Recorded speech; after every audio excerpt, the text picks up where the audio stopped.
इस महाभारत के युद्ध में कौरव हारने की कगार पर थे और इसीलिए दुर्योधन एक रात भीष्म पितामह के पास आया और कहा कि आप पांडवों को जानबूझकर नहीं मार रहे। यह सुनकर उन्होंने तुरंत 5 सुनहरे तीर उठाकर मंत्र जप करते हुए घोषणा की कि वो कल 5 पांडवों को मार देंगे।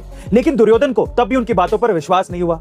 तब भीष्म पितामह ने वो 5 बाण दुर्योधन को ही दे दिए और कहा कि तुम्हें मुझ पर भरोसा नहीं है तो ये 5 बाण तुम रख लो, मुझे सुबह युद्ध से पहले वापस कर देना। अब ये सारी बातें भगवान श्री कृष्ण को पता थी, इसलिए वो उसी रात अर्जुन के पास गए और अर्जुन को याद दिलाया कि एक बार तुमने दुर्योधन की जान बचाई थी और उसने तुम्हें इसके बदले अपनी मनचाही वस्तु मांगने का वचन भी दिया था। तो आज वो वक्त आ गया है, तुम उससे वो 5 बाण मांग लो।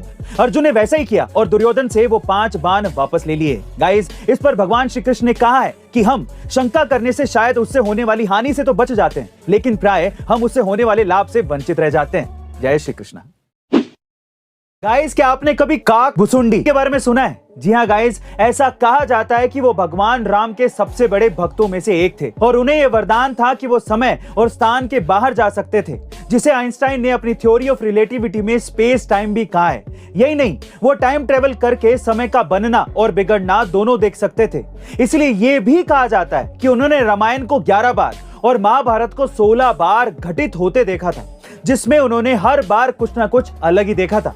और आज जिस मल्टीवर्स, पैरेलल यूनिवर्स और टाइम डिलेशन बेस्ड कॉन्सेप्ट पर हॉलीवुड इंटरस्टेलर जैसी फिल्में बना चुका है, वो सारी बातें हमारी सदियों पुराने ग्रंथ पद्म पुराण और श्रीमद् भागवत में लिखी हुई हैं। गाइस, जब हॉलीवुड हमारे पुराणों से ज्ञान यूज करके करोड़ों रुपए की कमाई कर सकता है, तो हम उस ज्ञान से क्यों वंचित हैं?